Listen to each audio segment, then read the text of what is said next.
Hello student, today's topic line and angles में हम यहाँ पे इसका इंट्रोडक्शन देख लेते हैं चैप्टर 6 में कि आपको यहाँ पे इंट्रोडक्शन में पहले आप एक्सरसाइज सॉल्व करने से पहले जो यहाँ पे टॉपिक यूज होने वाले हैं उनके बारे में कौन कौन से यहाँ पे टॉपिक यूज हो रहे हैं।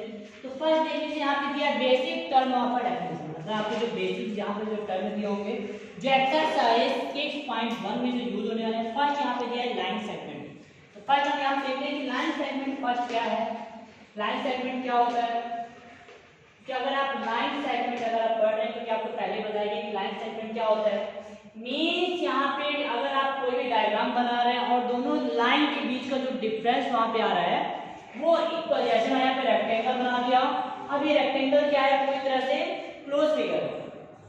अब इसको अगर हम क्या कर रहे हैं देख लीजिए, यहाँ से यहाँ तक अगर मैं लाइन बना रहा हूँ तो ये लाइन हमें पता है कि अब ये लाइन इसके आगे नहीं जाने वाली है, यहीं तक इस लाइन का क्या हो जाएगा एंड। अगर मैं ये यहाँ से यहाँ तक क्या ये लाइन लेता हूँ तो ये भी लाइन क्या है, यहाँ से यहाँ तक इसकी लाइन क्या हो जाएगी एंड हो जाएगी।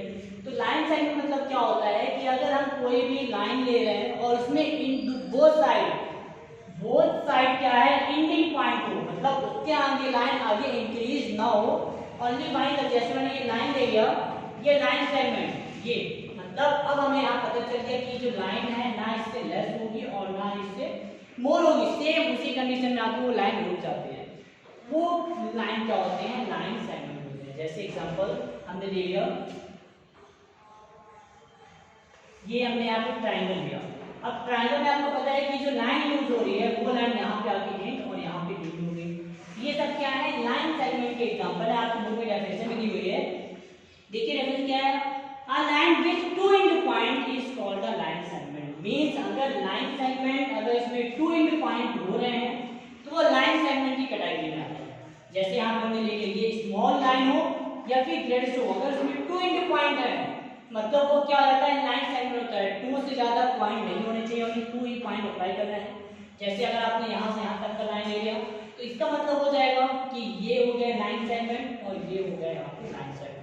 अगर आप और की बात करेंगे तो यहाँ से लेके यहाँ तक का टोटल ये हो जाएगा लाइन सेगमेंट। बट अगर आपने वन टाइम बना दिया, अगर आपने क्या किया है वन यहाँ पे ऑलरेडी पहले से बना दिया है कि ये पॉइंट और ये पॉइंट हमें पता चल गया है कि यहाँ से यहाँ और ये लाइन और ये यहाँ से यहाँ तक लाइन सेगमेंट नहीं होगा। क्यों? क्योंकि यहाँ से यहाँ तक तो ऑलरेडी पहले आपने पॉइंट बना दिया, मतलब ये दोनों के बीच का क्या है एंड पॉइंट हो गया। तो इसके अलावा आप यहाँ से लेके यहाँ तक कैसे ले सकते हैं। सेम अगर आपको लेना है तो आप यहाँ से ये ले लीजिए, ये दोनों एंड पॉइंट, या फिर आप ये दोनों एंड पॉइंट ले लीजिए। तो ये सब क्या है कि लाइन सेगमेंट मतलब जिसमें टू एंड पॉइंट होता है, उसमें जिसमें लाइन के पॉइंट के बाद हम लाइन को इंक्रीज भी नहीं कर सकते और ना ही डिक्रीज कर सकते हैं। सेम वहीं पे आपकी लाइन क्या होती है या फिर आपसे जुड़ जाती है तो वो क्या हो जाता है लाइन सेगमेंट हो जाता है। ये हो गया आपकी लाइन सेगमेंट की फर्स्ट, आपकी बुक में डेफिनेशन दी हुई है। अब सेकंड हम पढ़ लेते हैं रे क्या होता है।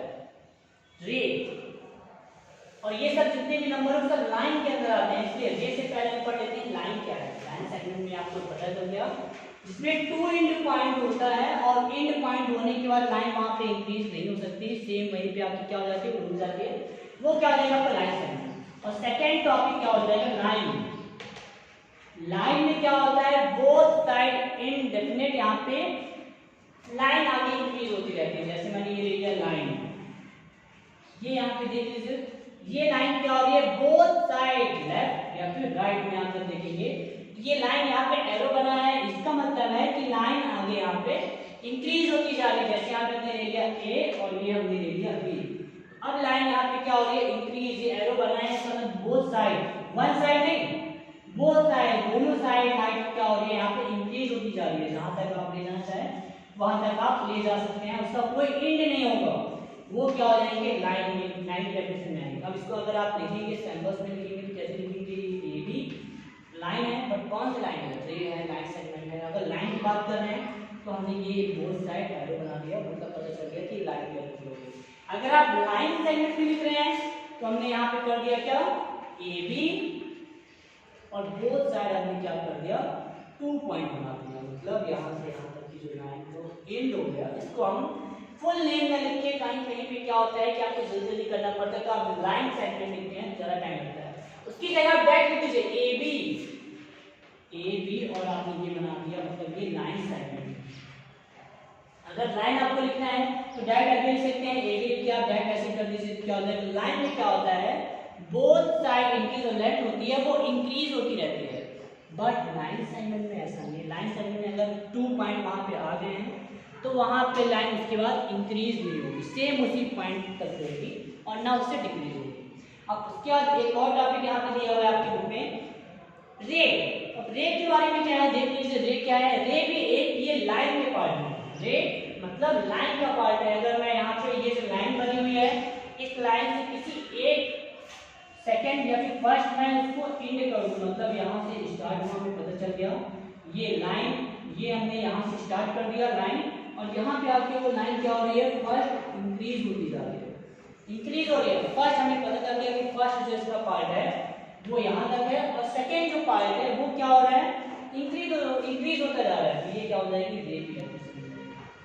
मतलब रे भी क्या होता है, फर्स्ट जो इसकी लेंथ होती है वो वहां पे पॉइंट होता है, और सेकेंड जो इनका डायरेक्शन होता है वो इंक्रीज होता रहता है। दो डायरेक्शन होंगे, तो फर्स्ट जो डायरेक्शन क्या है, इसमें क्या है, फिक्स इन पॉइंट होगा, एंड सेकेंड जो डायरेक्शन होगा वो उनकी जो लेंथ क्या इंक्रीज होती रहेगी, वो क्या हो जाएंगे, रे की डेफिनेशन में आ जाएंगे। ये आप एग्जांपल बना सकते हैं, जैसे आपने हमने बना दिया सेगमेंट, लाइन सेगमेंट।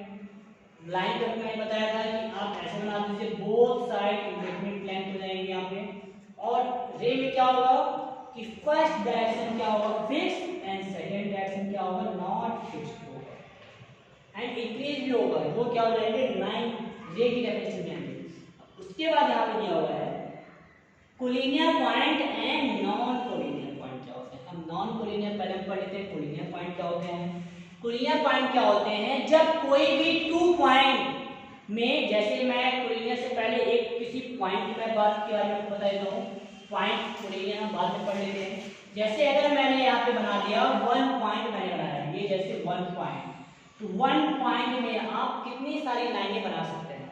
तो अगर हम बोलेंगे 1 पॉइंट में हम इनफाइनाइट लाइन बना सकते हैं, कैसे, 1 line, second, third, fourth, fifth, six, 7, 8, 9, ऐसे आप क्या करेंगे, लाइन यहाँ पे बनाते जाएंगे। बट अगर मैं आपको बोल दूं कि आपके पास ये 1 पॉइंट है, 1 पॉइंट में आप इनफाइनाइट लाइन बना सकते हैं। बट अगर आपको मैं नॉर्मल बोल तो ये तो बोल दूं कि आपके पास 2 पॉइंट है, और 2 पॉइंट में आप कितने लाइन बना सकते हैं। तो आप बोलेंगे सर इसमें भी बहुत सारे बना सकते हैं, ये 1, 2, 3, 4, यहाँ पे भी ऐसे कर लेंगे 1, 2, 3, 4, तो आपको ये क्या होगा, इधर से गलत हो जाएगा। मैंने पूछा है कि 2 पॉइंट है, और 2 पॉइंट में आप कितने बना सकते हैं, मतलब मैंने यहाँ पे ले लिया 1 पॉइंट एंड सेकेंड पॉइंट। अब ये दोनों को अगर आप मैच करेंगे तो ओनली 1 ही हो पाएगा। किसी भी तरह से अगर आप कर रहे हैं, ऐसे ही करने की प्रैक्टिस कर रहे हैं, तो ये लाइन के ये पॉइंट तो बचा रहेगा, नहीं कर पाएंगे। अगर आप ऐसे भी कर रहे हैं, जैसे हमने यहाँ से ये ऐसे ला रहे हैं, फिर भी अगर आप इसमें मैच करने की प्रैक्टिस करेंगे, फिर भी यहाँ पे नहीं हो पाएगा। मतलब ओनली जब 1 पॉइंट होता है तो उसमें आप इनफाइनाइट लाइन बना सकते हैं, इनफाइनाइट बना सकते हैं। बट अगर 2 और मोर पॉइंट की बात की जाए, जैसे यहाँ पे हमने 2 बताया था, 2 पॉइंट में ओनली आप 1 लाइन बना सकते हैं, ड्रॉ कर सकते हैं, अदरवाइज उसके अलावा आप नहीं कर पाएंगे। कितना ही प्रैक्टिस कर लीजिए। जैसे मैं यहाँ पे लेता हूँ 3 पॉइंट, ये लीजिए 3 पॉइंट ले लो। अगर मैं पूछूँ 3 पॉइंट में कितने लाइन बना सकते हैं, तो आपको नोट से, जब हम 2 में 1 बना सकते हैं तो 3 में भी 1 बना पाएंगे, क्योंकि स्टेट ओनली 1 टाइम ऐसी लाइन जाएगी। अगर आप कुछ भी बीच से बनाएंगे फिर भी लाइन, इसमें तो टच है, ये लाइन यहाँ पे इसमें टच है, बट इसमें लाइन, ये दोनों पॉइंट तो ऐसे रिमाइनिंग हो गए, तो इसमें तो टच ही नहीं हो पाया। तो ये क्या हो जाएंगे, आपके पॉइंट वाले हो गए कि 1 पॉइंट में आप कितने बना सकते हैं लाइन, 2 पॉइंट, 2 और मोर अगर पॉइंट की बात की जाती है तो उसमें आप ओनली 1 ही लाइन ड्रॉ कर सकते हैं, उससे ज्यादा नहीं कर पाएंगे। बट अगर 1 पॉइंट की बात की जाएगी तो इसमें आप क्या कर सकते हैं, और इनफाइनाइट पॉइंट वहां पे ड्रॉ किया जा सकता है। अब नेक्स्ट मैं आपको बता रहा था collinear and non collinear line. ये मैं क्यों बता रहा हूँ ये आपको पॉइंट के बारे में, क्योंकि आप जब कोलिनियर एंड नॉन कोलिनियर पढ़ रहे हैं तो इसके लिए आपको पॉइंट के बारे में नॉलेज होना चाहिए। मैं आपको बता देता हूँ, आपको इजीली समझ आ जाएगा। कोलिनियर मींस क्या होता है, 2 और मोर पॉइंट, जैसे बना दिया 2 पॉइंट का बना दिया, ये मोर बना दिया। अब इसमें अगर मैं लाइन ड्रॉ करूंगा तो केवल 1 लाइन ही ड्रॉ हो पाएगी। मतलब इसका मतलब क्या है, ये कोलिनियर लाइन, कोलिनियर पॉइंट है। कोलिनियर पॉइंट मतलब क्या होगा, 2 और मोर पॉइंट हो उसमें हम अगर लाइन ड्रॉ कर सकते हैं तो वो क्या हो जाएगा, आपको कोलिनियर पॉइंट हो जाएगा। जैसे अगर मैं ट्रायंगल बना दूं, ये 1 2 और 3, अब इसमें अगर मैं लाइन ड्रॉ करूं, क्या ड्रॉ हो पाएगी? नहीं हो पाएगी, आपको अलग अलग ड्रॉ करना पड़ेगा।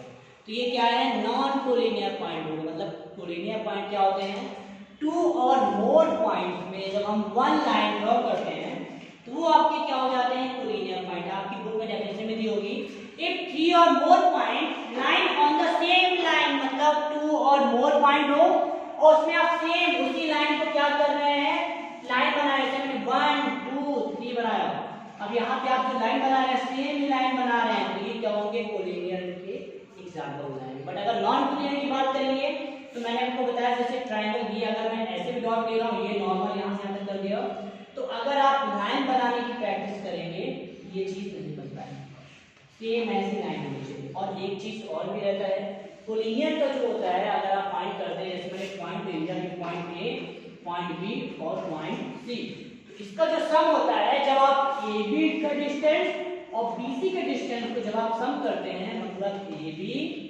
प्लस बी सी, तो जब आप सम करते हैं तो ए से सी तक की वैल्यू क्या होती है, इक्वल होती है। मतलब जैसे मैं यहाँ पे ले लूँ एग्जाम्पल के लिए, ये पॉइंट मैं ले रहा हूँ यहाँ पे ए, और ये पॉइंट मैं ले रहा हूँ यहाँ पे बी, और यहाँ पे मैंने पॉइंट ले लिया सी।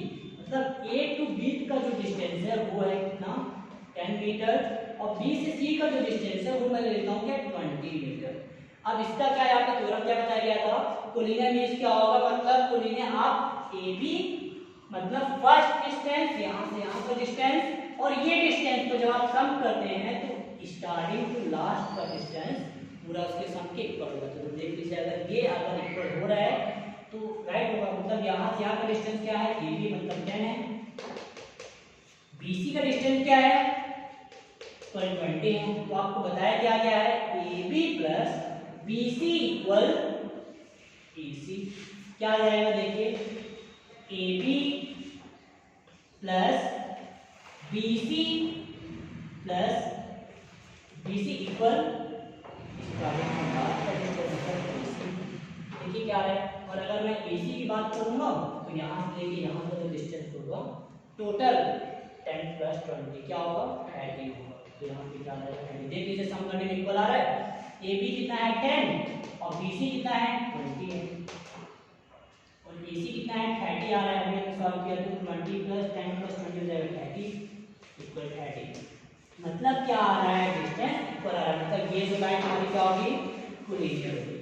बट अगर हम सम करते हैं, मतलब सम इसलिए हो गया क्योंकि ये 2 और मोर पॉइंट्स में एक ही लाइन बन रही है। बट अगर मैं ट्रायंगल ले लेता यहाँ पे मैं 3 पॉइंट बना रहा हूँ, 1 2 3, और इसमें अगर मैं लाइन ड्रॉ करूंगा, वन लाइन तो ड्रॉ हुई। अब मुझे अगर सेकंड बनाना है तो मुझे अलग से यहाँ पे ड्रॉ करना पड़ेगा, अब ये भी ड्रॉ करना है तो मुझे अलग से करना पड़ेगा। तो जब आप सम करेंगे तो इस कंडीशन में वैल्यू इक्वल नहीं आएगी। ओनली कोलिनियर पॉइंट अगर है वहां पे बताया जा रहा है चेक करने के लिए, कोलिनियर और नॉट कोलिनियर, तो आप चेक कर लीजिए। 2 और मोर पॉइंट हो या फिर उससे ज्यादा भी पॉइंट हो तो उसमें अगर एक ही लाइन अगर ड्रॉ की जा रही है, पूरी स्ट्रेट में लाइन में अगर ड्रॉ की जा रही है, स्ट्रेट लाइन में, मतलब वो कोलिनियर हो जाएगा, अदरवाइज नॉन कोलिनियर। अगर यहाँ पे जो मैंने सम किया है वह सम करने में इक्वल नहीं आता, क्योंकि सम करने में इक्वल क्यों आ रहा है, क्योंकि वो स्ट्रेट लाइन में ड्रॉ हो रहा है। अगर कोलिनियर की डेफिनेशन भी यही है कि अगर 2 और मोर पॉइंट्स हैं उसमें अगर आप लाइन में अगर ड्रॉ कर रहे हैं, एक वन लाइन को अगर ड्रॉ कर रहे हैं उसमें पूरा पूरी तरह से मैच हो रहा है तो वो कोलिनियर होगा। बट अगर इसके अलावा आप जैसे 2 पॉइंट है 3 पॉइंट और 1 अगर आप और भी लाइन ड्रॉ करें तो फर्स्ट टाइम तो ये कि आप लाइन ड्रॉ कर ही नहीं पाएंगे। क्यों नहीं कर पाएंगे, क्योंकि ये जो लाइन मैं बना रहा हूँ वो ये लाइन भी 1 2 3 पॉइंट में टच होना चाहिए, और ये ऐसा पॉसिबल है भी नहीं।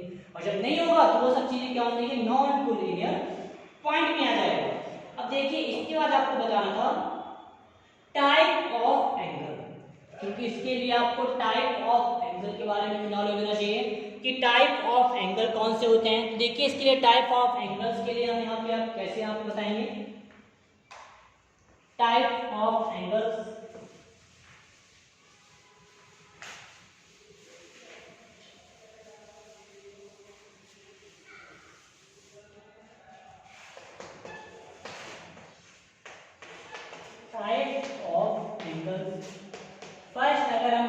ऐसे बात करते हैं तो स्टार्टिंग में हम लेते हैं यहाँ पे राइट एंगल,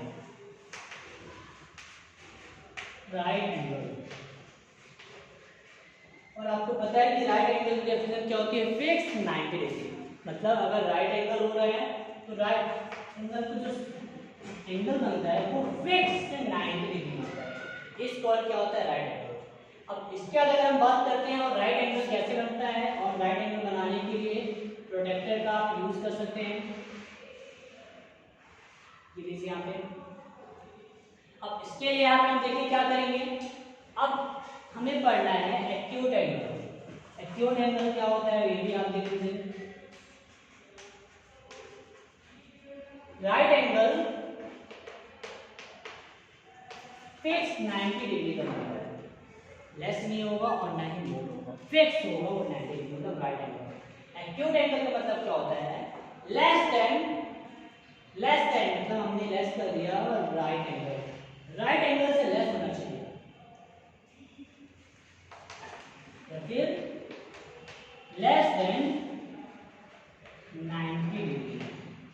90 डिग्री से लेस, मतलब ये 90 डिग्री है तो उससे लेस होना चाहिए। 89 है मतलब ये भी एक्यूट एंगल है, 89.5 है, मतलब अगर 89.5 डिग्री है फिर भी ये क्या है, एक्यूट एंगल है। क्यों, क्योंकि 90 से तो लेस है। और एक और कंडीशन होती है, less than 90 degree but more than 0 degree, मतलब 1 डिग्री से 90 डिग्री से लेस हो और 1 डिग्री क्या हो, इससे आपका मोर होना चाहिए। मोर का मतलब 1 डिग्री हो या फिर और उससे ज्यादा हो। अगर आप 0 डिग्री की बात करें तो 0 एंगल हो जाएगा, और 0 एंगल भी फिक्स 0 डिग्री का ही बनता है। तो ये हो गया आपकी क्या, एक्यूट एंगल की definition, less than 90 degree but more than 0 degree. अगर मैं ऑब्ट्यूज एंगल की यहाँ पे बात करता हूँ, obtuse angle,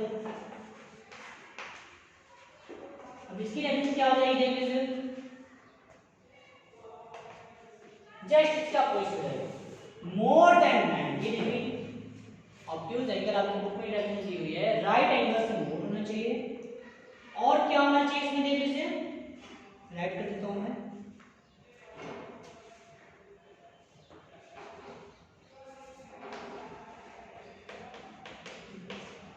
less than 180 degree but more than 180 से less but more than 90 degree, 90 degree से मोर बट लेस देन से 80 से क्या होना चाहिए, लेस होना चाहिए। 80 से लेस मतलब 187 हो, सॉरी 179 हो, और मोर देन मतलब 90 से मोर 91 92 93 ऐसे। तो इस टाइप के जो आपके हो जाएंगे एंगल्स, वो क्या हो जाएंगे, ऑब्ट्यूज एंगल। उसके बाद आपको बचा हुआ है स्ट्रेट एंगल। जो स्ट्रेट एंगल का बहुत बड़ा यहाँ पे होने वाला यूज होगा 6.1 6.2 में। स्ट्रेट एंगल क्या होगा देखिए, बता देता हूँ मैं आपको। स्ट्रेट एंगल मींस क्या होता है, फिक्स 180 डिग्री, मतलब एक लाइन बनी हुई है, ये हमने ले लिया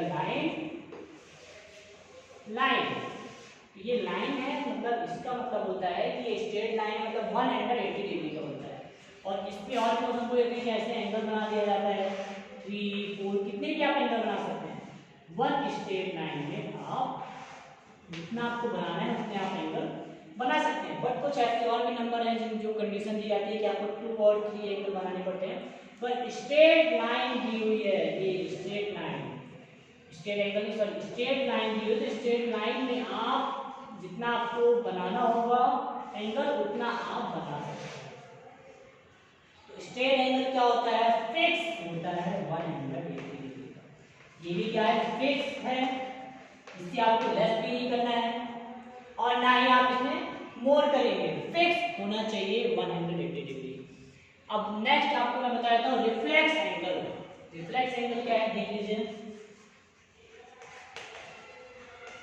रिफ्लेक्स एंगल मतलब क्या होता है, जैसे यहाँ पर मैं ले लिया कोई भी एंगल आप ले लीजिए, ये मैंने बना दिया एंगल, यहाँ पे नाम दे रहा हूँ मैं, ए है, ओ है और ए बी। अगर मैं रिफ्लेक्स एंगल की बात कर रहा हूँ तो मतलब मोर देन 180 डिग्री, तो मतलब ये जस्ट इसका अपोजिट है, अभी हम फाइंड कर रहे थे एक्यूट एंगल की बात करूंगा तो वो यहाँ के एंगल की बात हो रही है, बट अगर रिफ्लेक्स एंगल की बात कर रहा हूँ मैं, अगर हमें जैसे फाइंड करना है रिफ्लेक्स एंगल AOB, हमें AOB का रिफ्लेक्स फाइंड करना है। रिफ्लेक्स का मतलब ये एंगल, इस एंगल को छोड़ के इसके अंदर जो रिमेनिंग जो बच रहे हैं उनका सम। इसको सॉल्व करने के लिए, रिफ्लेक्स एंगल सॉल्व करने के लिए हम क्या करते हैं, 360 से जो वैल्यू दी होती है उसको हम क्या करते हैं, सब्ट्रैक्ट करते हैं, माइनस करते हैं। किससे करेंगे, एंगल AOB से करेंगे। जो वैल्यू दी होगी, अगर आपको रिफ्लेक्स AOB फाइंड करना है, यहाँ से लेके यहाँ तक अगर आपको एंगल फाइंड करना है, तो इसके लिए आप 360 माइनस अंदर वाले एंगल को सब्ट्रैक्ट करते हैं। मतलब जैसा ये 90 डिग्री है, आपको यहाँ से यहाँ तक को फाइंड करना है, तो आप क्या करेंगे, 360 क्योंकि 360 क्यों बन गया, क्योंकि अगर ये मैं ऐड कर दूंगा, ऐड करूंगा तो पूरा सर्कल बन गया, और एक जो फुल सर्कल का जो एंगल बनता है वो होता है 360 डिग्री का। तो आपको अगर यहाँ का फाइंड करना है तो अंदर वाले एंगल से आप क्या करेंगे, इसको सब्ट्रैक्ट कर देंगे, तो आपको आ जाएगा रिफ्लेक्स AOB। और भी यहाँ पे देखिए कुछ और भी होता है बताने के लिए, कौन कौन से मैं बता देता हूँ। अब उसके बाद यहाँ पे दिया हुआ है एडजेसेंट एंगल, एडजेसेंट एंगल से पहले दिया है कॉम्प्लीमेंट्री एंड सप्लीमेंट्री एंगल। तो यहाँ पे देख लीजिए कॉम्प्लीमेंट्री एंगल का मतलब क्या होता है एंड सप्लीमेंट्री एंगल का मतलब क्या होता है। तो सप्लीमेंट्री एंगल का मतलब होता है sum of two angles is 180 degree, मतलब टू एंगल्स का सम 180 डिग्री होना चाहिए। कुछ भी हो सकता है,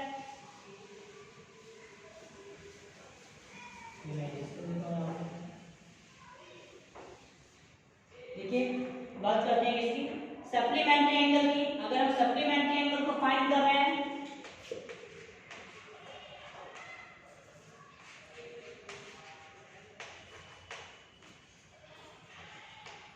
एंगल को अगर यहाँ पे सॉल्व करेंगे तो इसके लिए the sum of two angles is 180 degree होना चाहिए। मतलब टू एंगल का जो सम होगा वो 180 डिग्री होगा।